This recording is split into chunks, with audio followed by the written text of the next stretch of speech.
Então, eu vou trabalhar com o texto de vocês sobre as civilizações na América antes da chegada dos conquistadores europeus. Então, não se pode pensar em história somente a partir do momento que os europeus chegaram na América. Havia uma história antes deles chegarem aqui. Essa história era constituída pelos povos que aqui viviam e se organizavam em sociedades.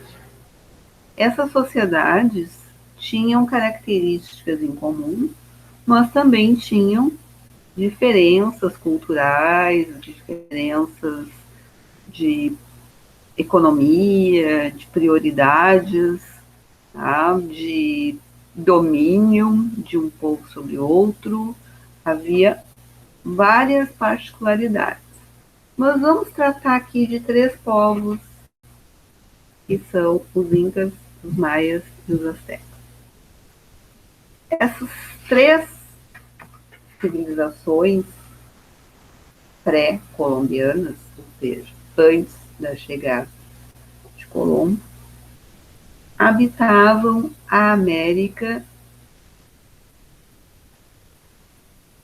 da região esquerda, digamos assim, da América, né? O lado oposto do Brasil. E tinham como base da economia a agricultura, principalmente, e como modelo, como sistema político, a teocracia. O que era isso? O que era um governo teocrático? Essa é a primeira pergunta que eu fiz para vocês no texto. Então, um governo teocrático é onde o governante político é, ao mesmo tempo, o líder religioso. Então, isso é um governo teocrático. Além dessa característica em comum, eles tinham outra característica em comum em relação à religião.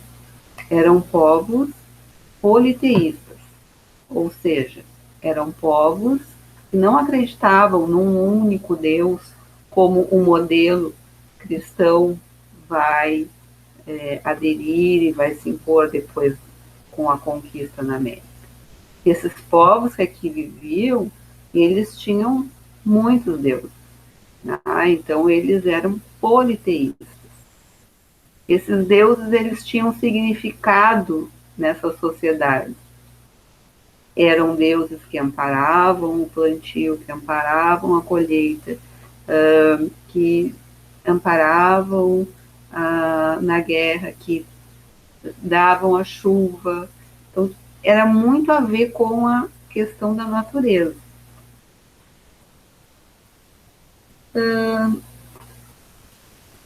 Então, aqui, ó. Além dessa questão religiosa, eles também tinham escrita. Essa escrita era baseada em símbolos e desenhos, tal qual também era um modo de escrita dos egípcios. Mas então quer dizer que esses povos aqui constituíram uma civilização, né? Porque eles estavam organizados em sociedade, eles tinham poder político, eles tinham uma escrita própria, então eles eram uma civilização dentro da América que depois vai ser dominada pelo poder das armas dos europeus. Bom, o que é a religião politeísta eu já respondi.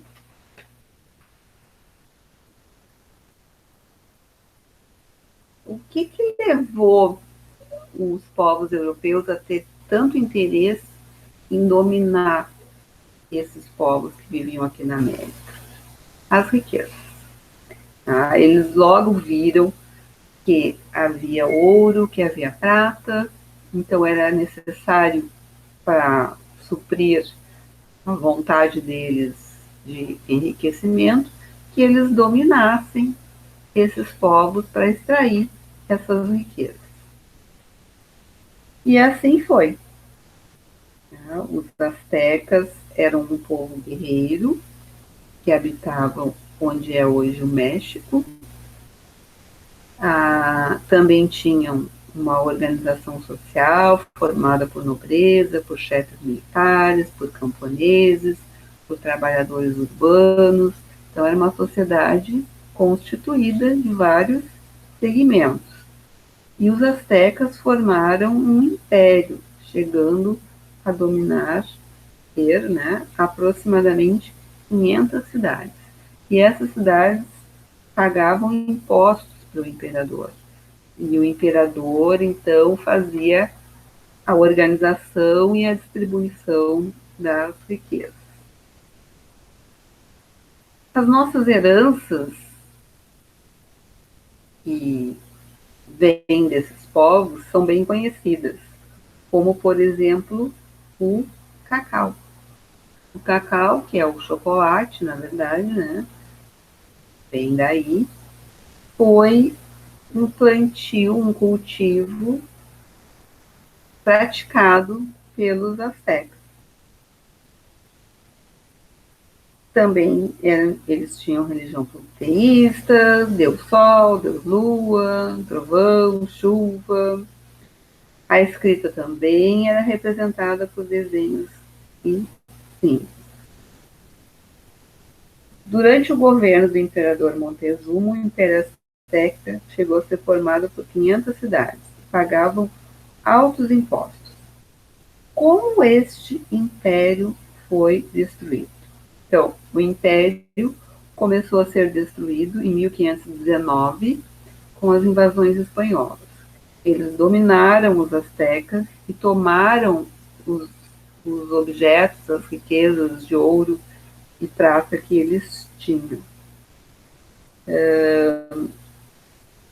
Esse domínio se deveu muito às condições diferenciadas de armamentos que os europeus tinham e também à utilização de mecanismos de guerra que existem entre os próprios povos, né? Incentivavam o conflito entre eles. Os astecas habitavam a região onde hoje localiza-se o México.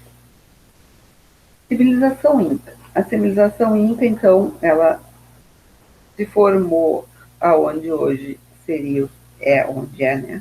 Peru, Bolívia, Chile e Equador. Foram dominados pelos espanhóis em 1532. Então, vocês vejam que essa data, 1519, 1532, isso tudo já é depois que os colonizadores portugueses também chegaram ao Brasil e dominaram nosso território.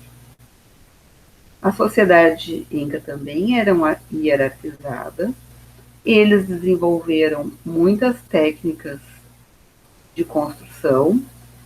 Então, eles trabalhavam com enormes blocos de pedra e com isso eles formaram templos, casas, palácios.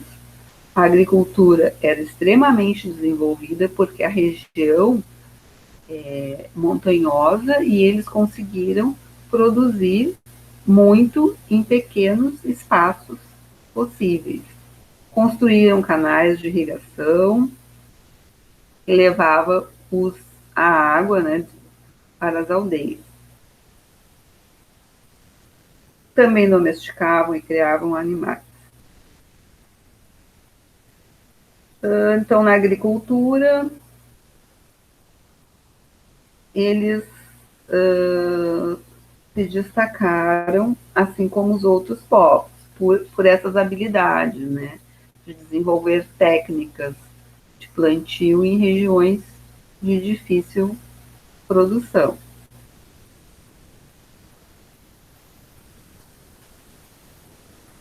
Como era a sociedade inca? A sociedade era hierarquizada. O que significa essa palavra? Significa que ela tinha uma hierarquia, ou seja, uns eram mais poderosos que outros. Então, era formada por nobres, que eram os governantes, chefes militares, juízes e sacerdotes. Depois, a camada média, que eram os funcionários públicos, trabalhadores especializados. E a classe mais baixa, imaginem como se fosse uma pirâmide, né? E a classe mais baixa, que eram os artesãos e camponeses. Qual era o problema? É que essa última camada era a que pagava os mais altos tributos ao rei, ao imperador, em mercadorias ou com o próprio trabalho. O povo inca, ele teve essa característica de dominação, né? Uns grupos dominavam outros, escravizavam, inclusive. Então, resumidamente, é isso.